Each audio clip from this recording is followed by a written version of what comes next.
Good morning, boys and girls. It's going to be a hot day here in Eckington. Man, it is going to be a hot day. So I'm going to be outside. But I want to share something with you today. I'm going to do something now on camera that I've never done before in my life. And what is that, you may be thinking? Well, so I went to chess club last night. Now I can't talk about it because there's rules, right? But I'm going to break my silence. So there's a fellow there called Brian. He played in the B team with me. I think he was board two. And anyway, he's probably like 1800 kind of rated. That's the feeling I get. So I've played him twice. First time I turned up at chess club, we had a quick game and he slaughtered me. But this is the first game that I played over the board against a stranger in 40 years.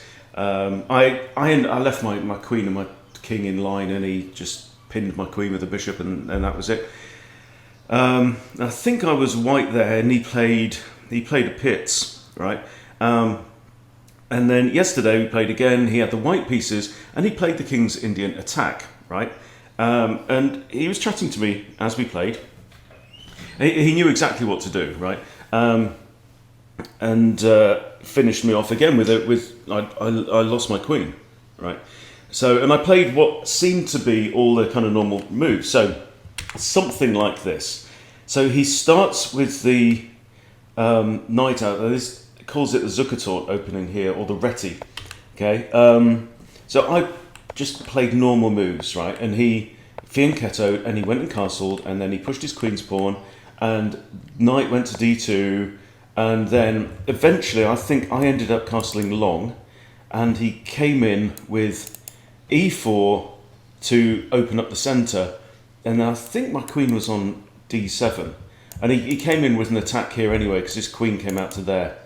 So he was threatening mate with a bishop, and after I moved my my knight out to a5 to attack the queen and defend b7, he took my queen from there. So just ridiculous. Anyway, that's not the point. The point is I want to do something for the very first time, and this is something that I've never really been able to do. I've never had the opportunity to do it, and it is this. I want to prepare a weapon against a specific enemy. So Brian, we're coming for you. Yeah, and I know, Brian isn't only my nemesis either in the club. So apparently he always plays the same openings. He says, and he was talking to me during the game. He's like saying, "Oh, I always play the first 8 moves. It's always the same. I know what I'm doing," and it's absolutely true, because then what I did. So I'd say, got up this morning, think, right, come on, Brian, I'm going to take you out, right? And I've never done this before in my life. I've never had the opportunity to prepare against a specific opponent. And I thought, well, look, he's stronger than me. He always plays the same stuff. Come on, Hunty, let's do this. So, I think it's quite exciting. Anyway, so next step was to look up the club's page. It's on Weebly, and there you go. I'm listed now and as a B team player, and that's the game. The match that I played in against Nomad C, we won 2.5 to 1.5, all thanks to me. Get in. So Brian Crofts. So then you put in the name into Google. So I was looking for PGNs of games that he's played. Didn't find any, but I did come across his chess.com profile. Okay, so he's 1500 or so rated in Rapid, highest 1724. That kind of makes sense. Yeah. And bizarrely, or unsurprisingly, his username on chess.com is Kid Kia. So King's Indian defense, King's Indian attack. Right, you've pretty much put your cards on the table there, Brian. So then I pulled up a few of his games. So here's one, in the 1500s. This is move 8 as white. So his queen's going to come out one of these ways, But look, it's the same setup. There are King's Indian attack setup. He's delayed his pawn push, and now he's throwing in the e4 break, okay? Here's another one. slightly different layout because it's depending on what black does here. So here, after black nails his colours to the mast and castles long, Brian then throws in b4. So we're getting an idea, and it's no bad thing. You can go through an opponent's game. So here's another one, right? And yes, it always starts with this reti, yeah. And the point of the reti is that you can't get the e5 in straight away because you just lose the pawn. So it's avoiding the whole one e5 issue, right? Now he could start with e4, but then he gets into e5, and then he plays his knight out. Then it could go all kinds of different ways, right? So I get what he's doing. He doesn't want to get into playing Petrovs and stuff like that. So this avoids that. Most of the time, you're going to get either knight out or you're going to get a d5. But Brian didn't care because he's just lining everything up in hypermodern style, right? Very close to his own camp. He's just organising his own camp and then preparing later on to strike for the centre. That's the hypermodern approach, right?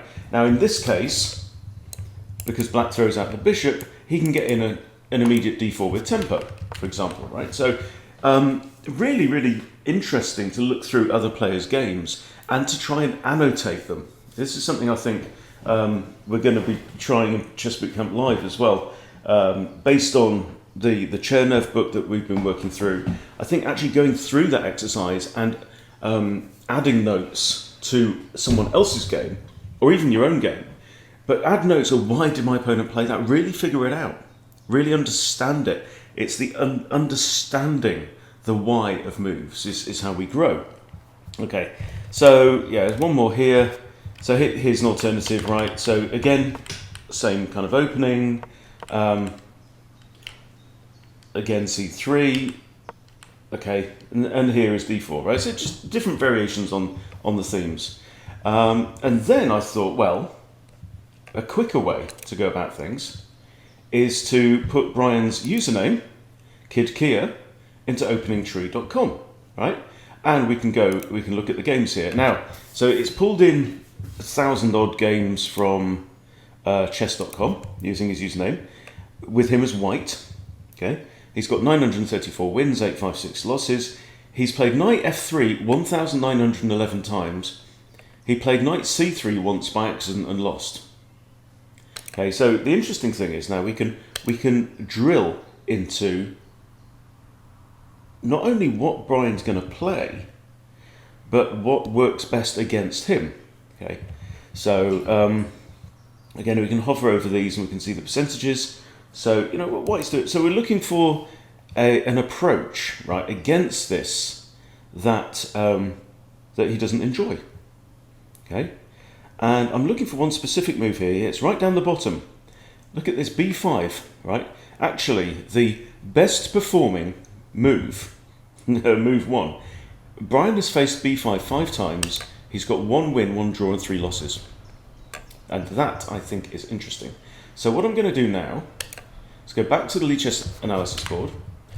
Right, let's... well, we know this first move is going to happen. I'm going to delete from that point. Okay, so Brian's going to play f3. And now I'm going to put the fish on. I'm going to set this to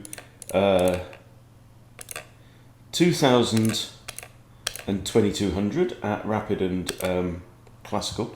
Okay, and because I noticed this move b5 earlier on. Right, b5 here doesn't score massively well, but it's 44% to black, and it's in fact on these settings the most effective. Completely take a huge average here, but it's the most effective. Now, Brian is going to push that. We know this, okay? And now what we're doing is we're starting to think about, okay, well, what can we put together against what we know he's going to do? Because he's going to do this, right? Now, bishop e7 is by far the most common move. Computer says knight f6, b7, bishop e7 is good, and c5 is good. c5 looks a little bit like you might expect it, but a6 doesn't do well. Knight f6.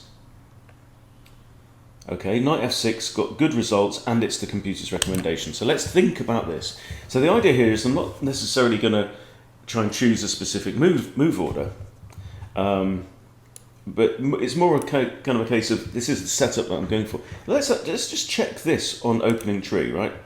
So I can flip the board. I'll flip the board around so we're looking from our point of view. Okay, so so he's played this. He always plays g3. Good, we know this. Excellent. Right, opponent plays bishop b7, 1-1-1, or c5. So he's never seen this on move 2. Okay, so now we go back. So we know that in 2 moves we can already get Brian out of his zone. Now, he's going to play this, bishop g2. It's by far that it's ubiquitous. Right? Everyone plays that move. Okay, and now you can play bishop b7. That does all right. c5 again does all right. Computer likes bishop b7. So you can see this is the idea. So what I'm going to do is I'm going to put together a system, my anti-Brian system. Okay, and I will let you know how it goes. So the idea is I'm going to be able to rock up at chess club, right? Can't talk about it. Okay, rules. I'll see if I can get a game with Brian playing with the black pieces, and then if that works, I'm going to do an anti-Brian with the white pieces as well, because I know exactly what he's going to do there also. So, right, I'm going to crack on with this, crack on with my homework, see what I can discover. Wish me luck. I'll see you later.